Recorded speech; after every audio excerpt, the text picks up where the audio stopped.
Sa unang pagkakataon mula nang magsimula ang digmaan, isang Russian na misail ang sumira sa isang pabrika na pagmamay-ari ng isang Amerikanong kumpanya na matatagpuan sa teritoryo ng Ukraine. Nangyari ito noong Hulyo 26 sa Kyiv, pero ngayon lang natin ito nalaman nang isulat ito ng British na pahayagan na Guardian.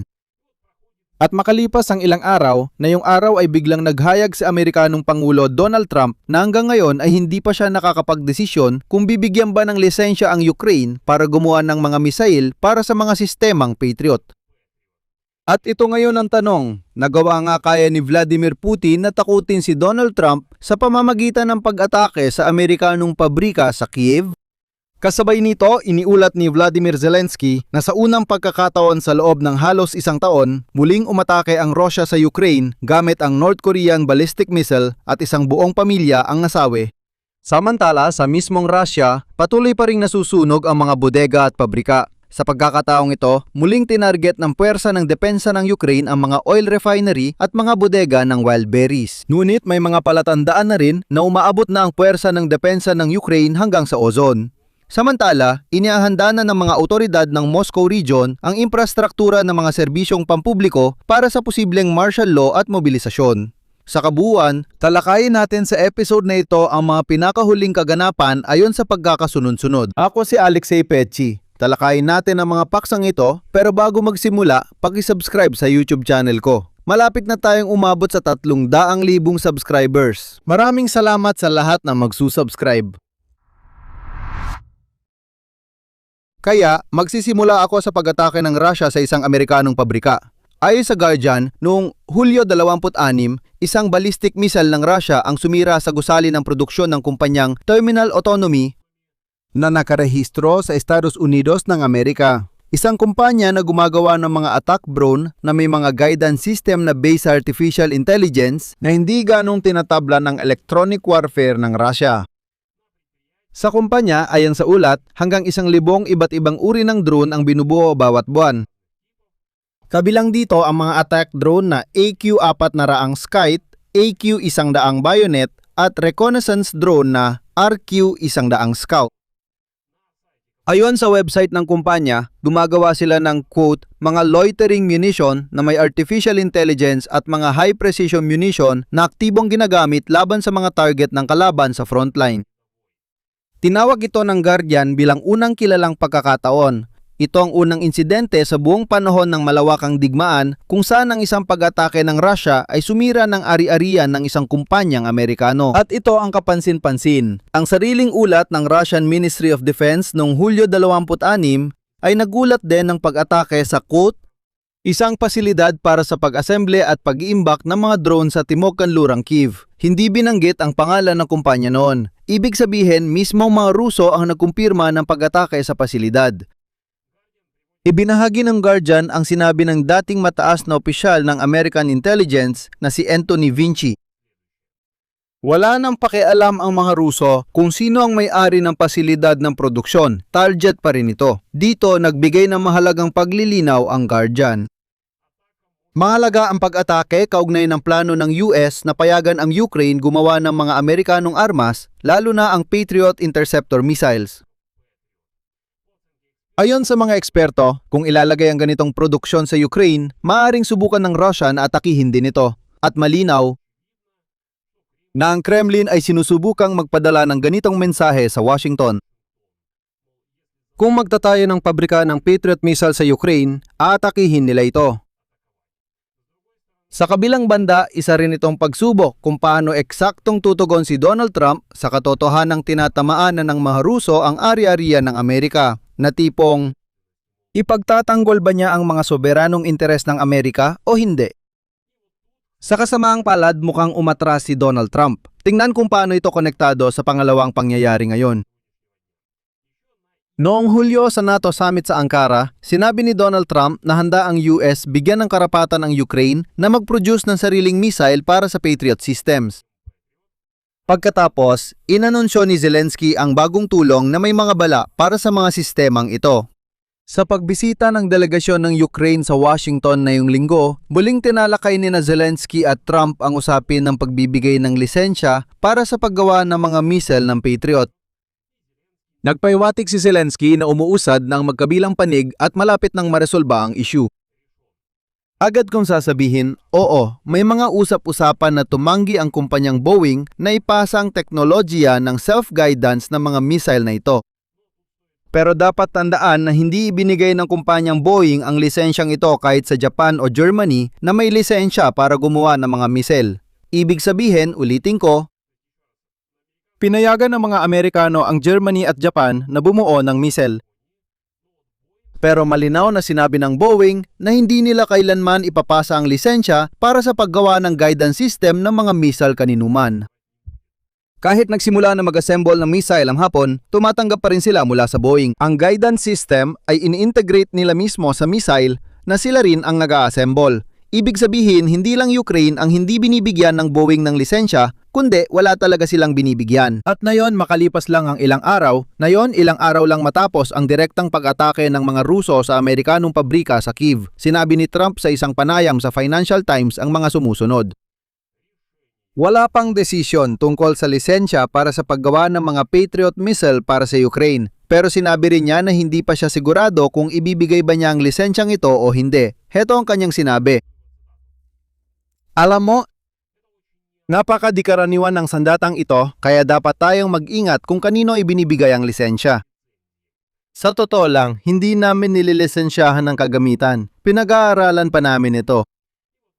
At pagkatapos ay sinabi ang isang bagay na muling bumaligtad sa sitwasyon dahil sinabi ni Trump na ang kanyang prioridad na yon ay hindi ang pagpapalawak ng paggawa ng armas, kundi ang pagtatapos mismo ng digmaan. Pakinggan ninyo ito. CP, gusto naming matapos ang digmaan ng Ukraine at Russia. Hindi ako naghahanap ng misail. Pasensya na kayo, pero grabe talaga ito. Kasi paalala ko lang, ang sistema ng Patriot na pangdepensa sa himpapawid ay hindi para sa opensiba, kundi para sa depensa lang talaga. Nang Ukraine halimbawa ay magkakaroon ng daan-daang sarili nilang mga misail na pangharang ng Patriot, hindi ibig sabihin nito na dahil dito ay magpapatuloy ang digmaan. Hindi, pwede lang manatili ang mga misail na ito sa mga bodega. Ano ang problema? Pwedeng tapusin ang digmaan anumang oras. Hindi ito sandatang pang-atake at hindi banta sa Russia. Sa totoo, ito'y sandata para sa sariling depensa. Kung gusto ni Trump tapusin ang digmaan, idiin mo si Diktador Putin, itigil ang digmaan at ano ang problema? Mananatili sa Ukraine ang mga misail para sa Patriot. Hindi naman nila maaapektuhan ang pagpapatuloy ng digmaan. At walang direktang kaugnayan na opisyal na inilalabas sa pagitan ng pag-atake sa Amerikanong kumpanya na Terminal Autonomy at sa pag-aalinlangan ni Trump tungkol sa Patriot. Walang opisyal na nag-uugnay sa dalawang istorya, pero malinaw naman ang lohika. Kung ang pabrika ng mga drone ay naging target na, kahit pa ito ay Amerikano, may dagdag na dahilan ngayon ang Washington para wag magmadaling magdesisyong maglagay sa Ukraine ng mas sensitibong pasilidad ng produksyon. At mukhang gumana ang mensahe ni Putin kay Trump. Agad umatras ang Amerikanong presidente. Sa kasamaang palad, ganito ang leader na kinakaharap natin. Uulitin ko, walang direktang nag-uugnay rito, pero parang natakot siya at agad nagsabi, hindi mga pare, anong lisensya? Wala pa kaming napagpapasyahan. Hindi nahihiya ang Rusya sa pagpapalawak ng armas para atakehin ang mga mapayapang lungsod ng Ukraine. Ipinahayag ni Volodymyr Zelensky na sa pag-atake sa bayan ng Radusno sa rehiyon ng Dnipropetrovsk malapit sa Kryvyi Rih noong gabi ng Hulyo 30. Unang beses sa halos isang taon na gumamit ang Rusya ng ballistic missile na gawa sa Hilagang Korea. Narito ang sinabi ng Pangulo ng Ukraine, ang alyansa ng mga buhong mula sa Moscow at baliw na rehimen ng Hilagang Korea para sa mga missile at kontinghente ng Hilagang Korea sa Europa, sa ating mga hangganan at para sa pagpatay sa ating mga batang Ukrainian. Paalala, noong Hulyo 30 sa pag-atake sa isang pribadong bahay, nasawi ang buong pamilya, 6 na tao, kabilang ang 3 bata, isa taong gulang na babae at 2 lalaking 13 at 17 taong gulang. At ayon sa nalaman, naitala ng mga radar ng Ukraine ang mga bakas na katangian ng mga misil na KN-23 o KN-24. Ito ay mga misil mula sa Hilagang Korea. Ang huling kumpirmadong paggamit ng ganitong uri ng sandata ay naitala halos 1 taon na ang nakalipas. Ibig sabihin, muling gumamit ang Russia ng mga misil mula sa Hilagang Korea.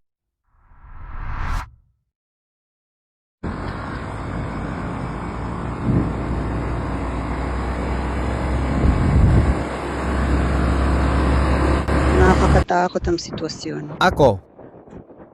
Humiga ako sa ibabaw ng Volgograd. Alas 5 ng umaga, Alas 4:30, tahimik ang Volga. nasusunog ang Volgograd. Nagmamadali. Nung buhay pa lahat mga kasamahan sa... Ngayon, napalingon naman ako, nakatayo ako sa bubong, tumitingin. Ang dami palang matatanda doon. Maaaring maglarawan. Si sandali bang ayos lang ang lahat.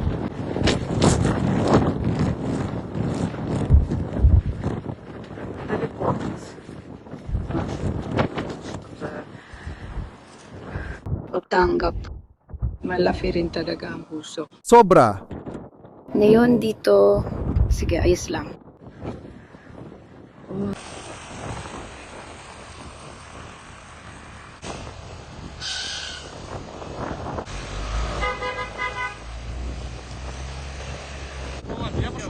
Tapos ilalagay natin sa kanto o dito na lang.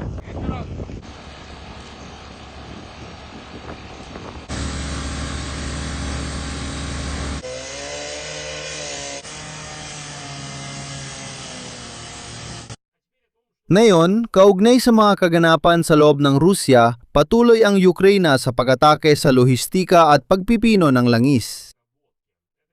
Ngayong gabi sa Volgograd, inatake ng mga drone ang bodega ng Wildberries at sabay ring tinamaan ng refineria ng langis na Lukoil Volgograd Neftepereработка. Sa Tatarstan, tinamaan din ang logistical na complex ng Wildberries sa Zelenodolsk. Sa Nizhnekamsk, ayon sa mga residente, mahigit 30 pagsabog ang narinig at malaking apoy ang umakyat sa lokal na planta ng langis. Malala talaga ang sunog doon. Sa totoo lang, ito ay pagpapatuloy ng kampanya na nagsimula noong Hulyo 18. Sa panahong ito, mahigit 10 bodega ng Wildberries sa buong Rusya nang inatake. Sa ngayon, mahigit 10 bodega ng Wildberries ang nasunog at tila magpapatuloy pa ang mga atake. Ngayon, nais kong magbahagi sa inyo at ipakita ang video mula kay Excelenov tungkol sa kung ilan at saan ang mga bodega ng Wildberries na nasunog pagsapit ng Hulyo 30 at paano tumugon dito ang mga Ruso. Pagkatapos ng maikling video na ito, ipagpapatuloy natin ang talakayan kung ano pa ang nasunog ngayon sa Rusya. Ganito ang sitwasyon. Mainit dito. Dito, mainit na talaga. Tumigil ka. Grabe ang lala nito. Wasak talaga lahat ng kotse. VMB, thank you na. Lahat wasak na. Gusto ng puta mo, tol. Sobrang gago, tol. Putangin na, kasama nyo kami. Ensya, nakatayo. Alastig. Gandang kotse, putangin na. Nagbibideo kami, alis na kami. Ayun, nasusunog yung bodega sa loob, putangin na.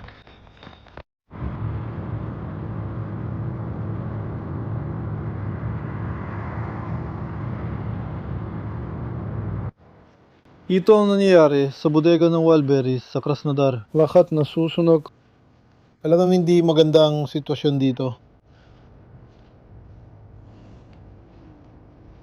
Ganito yun. Nasusunog ang Wildberries bodega sa Nevinka. Masaklap masunog ang paninda. Kailangan ulit bilhin at gawin. Pinaka-importante, sana wala nasaktan doon. At siya.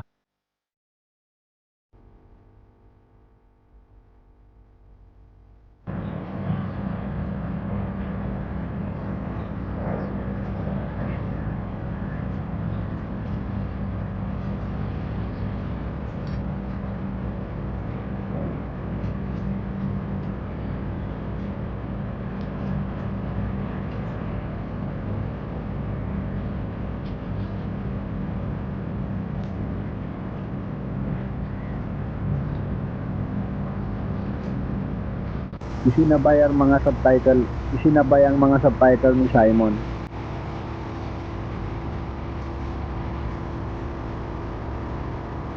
Isinabay ang mga subtitle.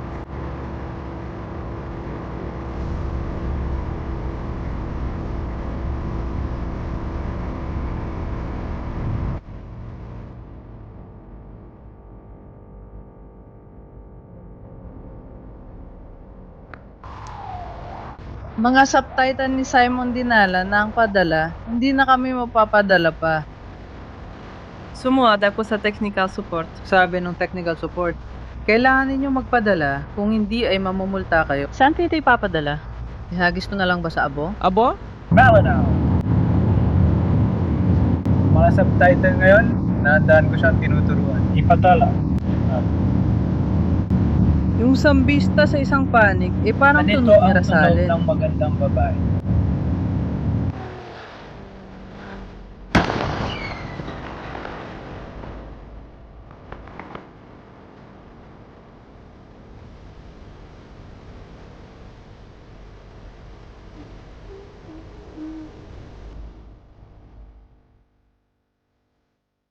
Sa Hulyo 31 rin, nasunog ang bodega ng pinakamalaking Russian electronics retailer DNS sa Vladivostok. Ngayon, sinabi ng isa sa mga may-ari si Dmitry Alexiev na malaki ang pinsala. Pero nilinaw din niya na mukhang maliit ang posibilidad na may kinalaman ng ibang tao. Ibig sabihin, mukhang karaniwang sunog lang ito na walang kaugnayan sa mga airstrike. O baka naman may kaugnayan din. Alam nyo, ang mahalaga dito ay hindi yon, kundi ang patuloy na pagkasunog ng mga bodega sa Rusya. Nandito ako mismo, ilang metro lang ang layo mula sa pinagmulan ng sunog. Nandito ako, ilang metro lang mula sa pinagmulan ng sunog. Bumagsak na ang bubong at pader at nasusunog ang bodega ng DNS.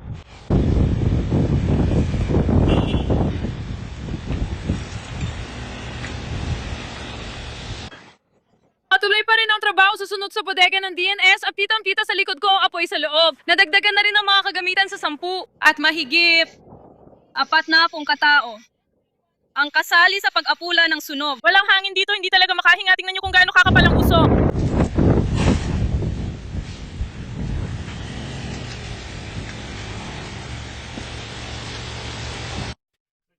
Ngayong araw, lumabas ang footage kung paano nagkamali ng target ang Ukrainian drone at tumama malapit sa Ozon bodega. Ibig sabihin, matapos ang wildberries, pati mga bodega ng Ozon ay inaatake na. Malamang mangyari rin ito sa Yandex Market. Itutuloy.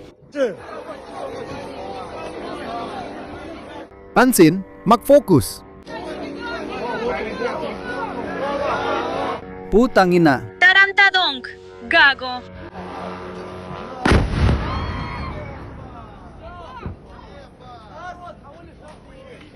At sa pinakakapansin-pansing balita ngayon, nagsimula ng maghanda ng mga pasilidad ng serbisyong pampubliko ang mga otoridad sa paligid ng Moscow para sa posibleng batas militar at mobilisasyon. Kasama ito sa mas malawak na larawan na naitala ng mga oposisyong publikasyon sa Russia na Verska at Vazhnya Istory nitong mga nakaraang linggo. Hindi isinasantabi ng ilang source mula sa federal at regional na ahensya ng gobyerno ang posibilidad ng batas militar o ilang bahagi nito sa Russia. Pagkatapos ng halalan sa State Duma noong Setyembre, ayon sa kanila, bukod sa batas militar, posible rin ang bagong mobilisasyon na matagal ng usap-usapan nitong mga buwan.